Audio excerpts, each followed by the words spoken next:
The global financial landscape has long been shaped by institutions that operate beyond the purview of national jurisdictions, with the Bank for International Settlements, BIS, often cited as a central pillar of this system. Established in 1930 to manage German reparations following World War I, the BIS has evolved into a powerful entity, described by some as the Bank of Central Banks. This report explores the historical context, operational framework, and alleged influence of the BIS and related international organizations, particularly in relation to their immunities and their impact on global governance, with a focus on the United States. Historical context and the role of the BIS. The BIS was created under the Young Plan to facilitate reparations payments and foster international financial cooperation.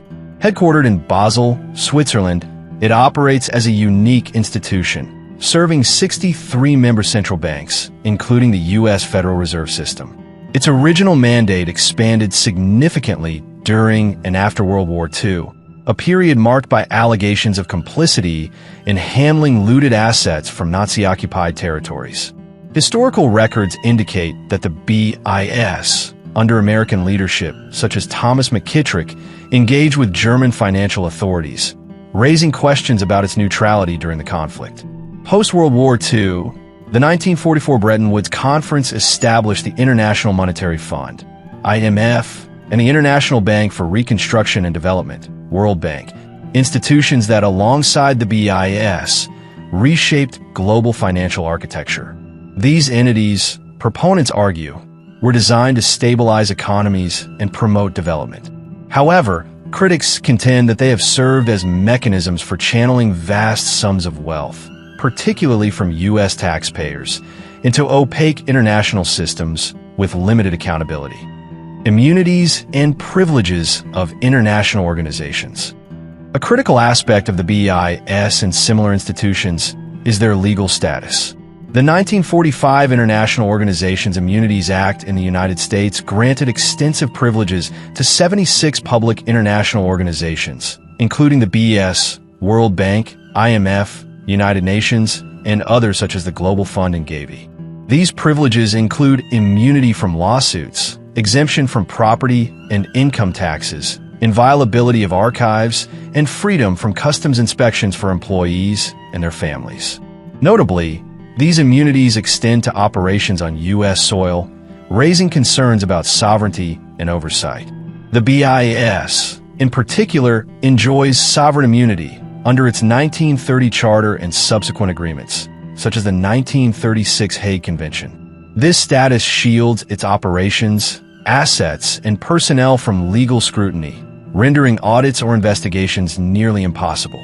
Critics argue that this lack of transparency enables untraceable financial flows, potentially facilitating the transfer of wealth to select global entities. The BIS's board, which includes figures like Federal Reserve Chairman Jerome Powell, is said to extend these immunities to systemically important institutions, including insurance companies and payment systems, further broadening its influence. Allegations of globalist influence. The narrative of a captured United States, driven by an international banking cartel, has gained traction among certain analysts. They point to historical events, such as the 1944 Red House meeting, where industrialists and bankers allegedly planned the post-war financial order as evidence of a coordinated effort to centralize global control. The BIS, World Bank, and IMF are seen as instruments of this agenda, with the U.S. Federal Reserve allegedly subordinated to the BIS's directives. The involvement of figures like Alan Dulles, a lawyer and OSS leader who later directed the CIA, fuels speculation about the intelligence community's alignment with international financial interests. The 1945 Immunities Act expanded under subsequent administrations. Notably, President Barack Obama's 2009 extension to Interpol is cited as evidence of a deepening entrenchment of globalist structures. Critics argue that these immunities enable organizations to operate above national laws, undermining democratic accountability. For instance, the World Bank, a recipient of significant U.S. aid through agencies like USAID, is accused of functioning as a black hole for funds, with little evidence of proportional development in recipient regions like Africa or South America. Contemporary implications and calls for reform. The opacity of these institutions has prompted calls for reform, particularly from those who view them as antithetical to national sovereignty. Proposals include a public audit of U.S. gold reserves, nullification of the Federal Reserve's authority, and withdrawal from international financial agreements. The 2005 attempt to amend the Immunities Act via H.R. 3269, which was rejected in the Senate, underscores the difficulty of challenging entrenched systems. Additionally, ongoing investigations, such as those led by Senator Chuck Grassley into Credit Suisse and Nazi-era financial flows, suggest that new revelations could reshape historical understandings of post-World War II financial orders. The Organization of American States, OAS, established in 1890 and granted immunities since 1940, is another entity of concern. Critics highlight its role in election oversight across the Americas and its similarities to the UN, suggesting it operates as a shadow institution with significant influence but minimal public awareness. Conclusion.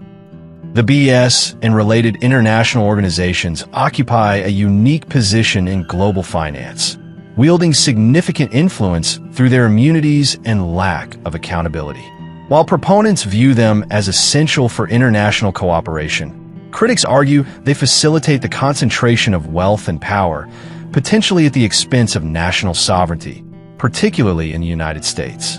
The historical ties to controversial wartime activities and the ongoing secrecy of their operations fuel skepticism about their true objectives. As debates over global governance intensify, the call for transparency and reform grows louder, challenging the status quo of these powerful institutions. This examination underscores the complexity of global financial systems and their impact on national autonomy, inviting further scrutiny into their operations and influence.